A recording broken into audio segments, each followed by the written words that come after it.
Hello everyone, this is Vikas Saxena. Welcome to CBC Learning. Today in this video lecture I am going to explain seek and tell method in binary file handling. तो इस video को ध्यान से देखिए। इस video के through मैं आपको सीक और टेल मेथड के जो बेसिक कॉन्सेप्ट हैं वो और डिटेल में क्लियर कराऊंगा। तो बने रहिए और शुरू करते हैं कोडिंग हम लोग। तो सबसे पहले मैं आपको ये बताना चाहूँगा कि मेरी एक फ़ाइल ऑलरेडी मैं क्रिएट कर चुका हूँ, दैट इज़ htm.dat। तो इस फाइल का यूज़ क्या है? सीधी बात है, इस फाइल को पहले मैं नॉर्मली रीड कराऊंगा। तो रीड कराने के बाद आपको ये पता लग जाएगा कि कंटेंट क्या है इसमें। फिर इसके बाद मैं इसमें राइट कराते समय मोस्टली हम लोग जब रीड नहीं कर, देखिए एक चीज़ आप समझ लीजिए कि हम जो सीक और टेल मेथड का यूज है वो करते क्यों हैं। देखिए सीक टेल मेथड का यूज करते हैं हम लोग रीड कराते समय नहीं, राइट कराते समय, क्योंकि हमें डेटा को अपडेट कराना है। क्योंकि पॉइंटर की मदद से ही हम फाइल को क्या करा सकते हैं, अपडेट करा सकते हैं। तो मैं कोई अच्छा क्वेश्चन लेके देता हूँ, ठीक है, कोई बढ़िया क्वेश्चन मुझे दिखता हूँ। ओके, क्वेश्चन है आपका, पहले मैं नॉर्मली रीड करा देता हूँ फिर मैं क्वेश्चन को कराता हूँ। पहले मैं HTML को रीड कराता हूँ। कैसे कराऊंगा, आप लोगों को प्रीवियस लेक्चर्स में मैंने बता रखा है किस तरीके से मैं रीड कराता था।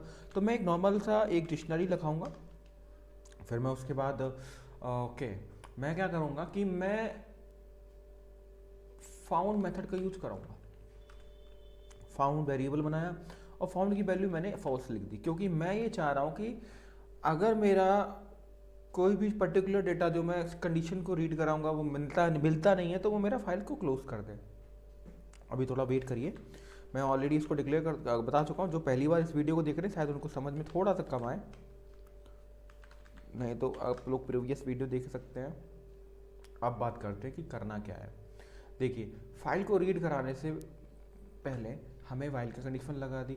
अब हम लोग क्या करेंगे, HTU में फाइल को रीड कराएंगे और फाइल को रीड कराने का pickle dot load method use करेंगे और लोड में हम लोग फाइल हैंडल ऑब्जेक्ट यूज करेंगे और प्रिंट करा देंगे क्या, HTU, ठीक है। और हम लोग फिर इसमें ओके एक छोटा सा चीज़ मिस हो गई, आप लोग बता सकते हैं क्या मिस हुआ। ऑब्वियसली एक मैंने कंडीशन बताई थी, जब भी हम फाइल को रीड कराते हैं तो ट्राई और एक्सेप्ट ब्लॉक यूज करते हैं। तो ट्राई ब्लॉक यूज करना यहाँ पे भूल गया था, तो ट्राई ब्लॉक यूज करेंगे। तो मैंने ट्राई ब्लॉक यूज कर लिया और मैंने इंडेंटेशन मेंटेन कर लिया, ठीक है, ये मेरा काम हो गया। अब मैं एक्सेप्ट ब्लॉक लगाऊंगा और एक्सेप्ट में मैं अभी फ़िलहाल EOF एरर जो है वो देता हूँ। अब मैं अभी फाउंड का यूज़ नहीं करूँगा, मैं सीधा फाइल को क्लोज करा रहा हूँ, ठीक है। फाउंड मेथड मैंने इसलिए बना दिया क्योंकि आगे यूज होगा। तो जैसे ही मैंने फाइल को रीड कराने की कोशिश करी, मेरा फाइल रीड हो गई और फाइल में कंटेंट जो है वो आपका आ गया। फॉल्स इज नॉट डिफाइंड, क्योंकि फाउंड का यूज नहीं किया इस वजह से मेरा ये एरर दे रहा है। मैं इसको कमेंट बना देता हूँ, ठीक है। तो आप लोग देख पा रहे हो नॉर्मली रीड कैसे कराते हैं। अब मैं आपको सीक और टेल मेथड की बेसिक स्टोरी समझा देता हूँ। जब मैं आपको ये बोलूँ, क्वेश्चन समझना, क्वेश्चन ये है कि आपको सिर्फ उन स्टूडेंट का डेटा निकाल के देना है जिनका परसेंटेज जो है वो आपका 78 से ऊपर है, ठीक है। अगर ऐसी मैंने कंडीशन दे रखी है तो आप लोग कैसे निकाल के देंगे। देखिए सबसे पहले आपको फाउंड का लूप वेरिएबल यूज करना ही पड़ेगा, ठीक है। उसके बाद मैंने आपको जो बोला वो ध्यान से सुनिए। मैंने बोला कि आपको सिर्फ उन स्टूडेंट का डेटा निकालना है जिनका जो मार्क्स है वो आपके कितने हैं, 78 से ऊपर है। तो मैंने यहाँ पे कंडीशन लगाई, इफ़ HTU, यहाँ पे मैंने मार्क्स लिखा कैपिटल में क्योंकि डिक्शनरी की जो की है वो बिल्कुल मैच करनी चाहिए, इज़ ग्रेटर देन 78.0। मैंने ये पूरा का पूरा यहाँ पे दे रखा है और तभी मेरा ये प्रिंट होके आए। जैसे ही मैंने यहाँ पे ये कर दिया, लेकिन अगर मान लीजिए मेरा कोई ऐसा डेटा है ही नहीं जो 78 से ऊपर आए, तो मेरा क्या हो, एक मैसेज लिख के आए कि भाई मेरा जो, एक मिनट रुको ना, मैं इसको सही कर देता हूँ, फुल स्क्रीन कर देता हूँ, आपको दिखाई पड़ रहा होगा। अगर मान लीजिए मेरा कोई डेटा मैच नहीं किया तो सिर्फ फाउंड की वैल्यू है वो क्या रहेगी, अभी भी फॉल्स ही रहेगी। अब आप कहेंगे सर ट्रू तो हुई नहीं बीच में, तो ट्रू आपकी होगी ना। जब आपकी इफ़ कंडीशन वर्क कर गई तो फाउंड की वैल्यू वापस से एक बार और चेक करेगा और इफ़ की कंडीशन में ट्रू डाल देंगे।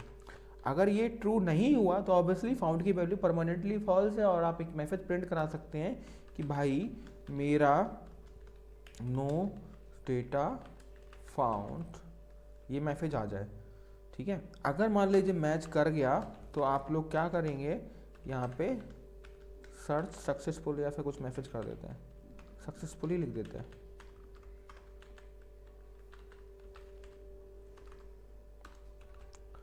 फाइल को क्लोज भी कर दूंगा जिससे कि बाद में एरर जनरेट ना हो। और आप लोगों को एक क्वेश्चन पूछता हूँ, अगर मैं नहीं चाहता हूँ कि मैं फाइल को क्लोज करूँ खुद से, तो कौन सा ऐसा मेथड है जो मैं यूज कर सकता हूँ? Yes, it is with. Yes, with से आएगा, और विथ की मदद से हम ट्राई और एक्सेप्ट की रिक्वायरमेंट भी नहीं है हमें, ठीक है। तो जैसे ही मैं इसको एंटर कराऊंगा तो मेरा देखो क्या हुआ, फॉल्स इज नॉट डिफाइंड, क्योंकि एफ कैपिटल होगा तो ही मेरा काम करेगा। तो अभी भी कुछ एरर आया, यहाँ पे भी फॉल्स कैपिटल लिखना पड़ेगा। हाँ, अब ठीक है। तो उन्होंने क्या करा कि 78 से ऊपर देखो आशीष और रत्ना आ गए, लेकिन अखिल का डेटा नहीं आया क्योंकि उसकी परसेंटेज 78.0 थी, इक्वल थी, इस वजह से वो डेटा नहीं आया। अगर मैं यहाँ पे कंडीशन बोल देता कि भाई नहीं, मैं यहाँ पे 88 बोलूँगा, तो ऑब्वियसली 88 से ऊपर कोई डेटा नहीं है, तो वो देखो मैसेज क्या देगा, नो डेटा फाउंड। तो ये तो हो गया रीडिंग मेथड। लेकिन आपको मैं अगर ये बोलूँ कि ये क्या मैं जो दिखा रहा हूँ वो ओरिजिनल फाइल में अपडेट हो रहा है, आप क्या आंसर देंगे इसका? मैंने जो भी बोला कि ये मैंने अपडेट जो कर दिया, क्या वो ओरिजिनल फाइल में अपडेट हो रहा है? जो htm.dat फाइल है उसमें अपडेट हो रहा है? आप कहेंगे नहीं सर, अब ओरिजिनल फाइल में अपडेट नहीं होता है। तो भाई ओरिजिनल फाइल में अगर फाइल को अपडेट डेटा अपडेट करना है तो आप लोग फाइल और सीक और टेल मेथड का यूज करेंगे कैसे, ध्यान से देखिएगा। पहले तो मैं आपको ये बता देता हूँ कि मान लीजिए मैं ये कह रहा हूँ कि 78 से ऊपर जिसका भी डेटा है उसमें +1 हो जाए, तो मैं क्या करूँगा, पहले आपको ये समझाता हूँ कि +1 करने का तरीका क्या है। मार्क्स लिखा, मैं थोड़ा जल्दी में हूँ समझाने के लिए। ये आपको इस लाइन का मतलब मालूम है, इसको नहीं मालूम है मैं आपको समझा देता हूँ। इस लाइन का मतलब ये होता है, मान लीजिए मैंने कैपिटल ए लिख देता हूँ,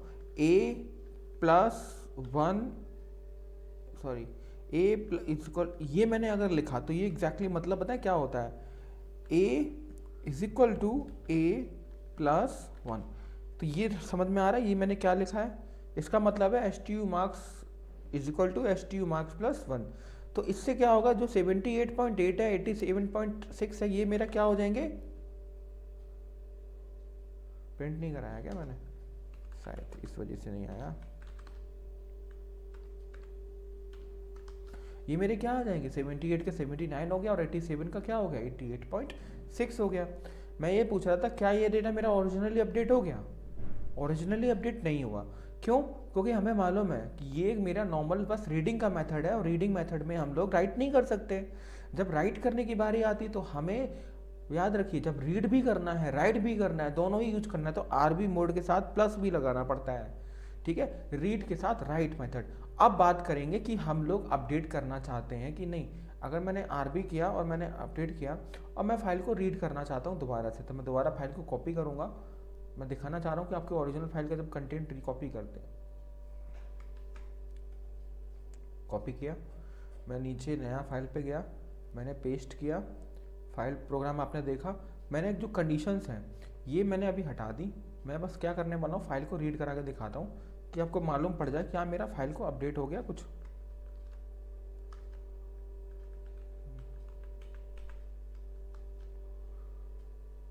कोई अपडेशन नहीं आई। 78.0 का 0 है, 78.8 का 8 है, 77.6 का 6 है, यहाँ पे क्या था 79.8 और यहाँ पे 88.6। आशीष का डेटा 79.8, रत्ना का डेटा 88.6 और आशीष का डेटा 78 पॉइंट और रत्ना का 87। मतलब कोई अपडेशन नहीं हुई है, बस वो एक तरीके से हमें रेफर कर रहा है कि भाई हमने अपडेट ऐसा मतलब दिखा दिया। अगर आपको ऑफिशियली करना है कि भाई मुझे डेटा कन्वर्ट करना है, मुझे चेंज करना ही करना है, तब आपको सीक और टेल मेथड का यूज करना है। करना कैसे है ध्यान से देखिएगा। मैंने यहाँ पे व्हाइल के बाद पॉइंटर की पोजीशन पूछी किसी मेथड्स के थ्रू, मान लिया POS पूछा, पोजीशन ऑफ पॉइंटर, ठीक है। और मैंने यहाँ पे पोजीशन पूछने का तरीका क्या है, fs.10। आप मुझे बताइए जब फाइल को हम लोग स्टार्टिंग से रीड करेंगे तो पॉइंटर की जो पोजीशन होगी वो किस जगह पे होगी? Yes, beginning of the file, that is 0। तो पोजीशन कितनी होगी? 0। नाउ अब हम लोग सीक मेथड का यूज कैसे करेंगे वो ध्यान से देखिएगा। हमें मान लीजिए वो चीज़ मिल गई जो हम लोग चाह रहे हैं कि भाई 78 के ऊपर वाले डेटा को मुझे फाइनली अपडेट करना है। अब क्या होगा, अगर हम लोग यहाँ पे सीक मेथड लगा दें और वापस से सेम लाइन पे पहुँचा देते हैं, तो ये मेरा राइट करेगा, ये सब दिखाएगा भी नहीं, राइट भी कर देगा। राइट कैसे करेगा आप लोग समझना। राइट का लिए वो क्या करेगा आपका ओके, सीक मेथड कैसे यूज होता है, एफ एच डॉट सीक, यहाँ पे हम लोगों ने क्या लिख दिया, पोजीशन। अब ध्यान से सुनना, जैसे ही मैंने ये करा तो मेरा यहाँ पे ये डेटा आ गया, सीक पे पहुँचा दिया, क्योंकि हमें डंप भी कराना पड़ेगा तभी मेरा काम होगा। और डंप कैसे कराते हैं, PICKLE पिकल डॉट डंप, क्योंकि आप लोग देख रहे हो लोड भी लगाया डंप भी लगाया, और मैंने यहाँ लिख दिया HTU कोमा लगाया और फाइल हैंडल ऑब्जेक्ट यूज कर लिया। अब मेरा बाइट बहुत बढ़िया से रीड हुआ। अब आप लोग देखना यहाँ पे क्या हुआ, डेटा अपडेट हो गया है, 78 हो गया,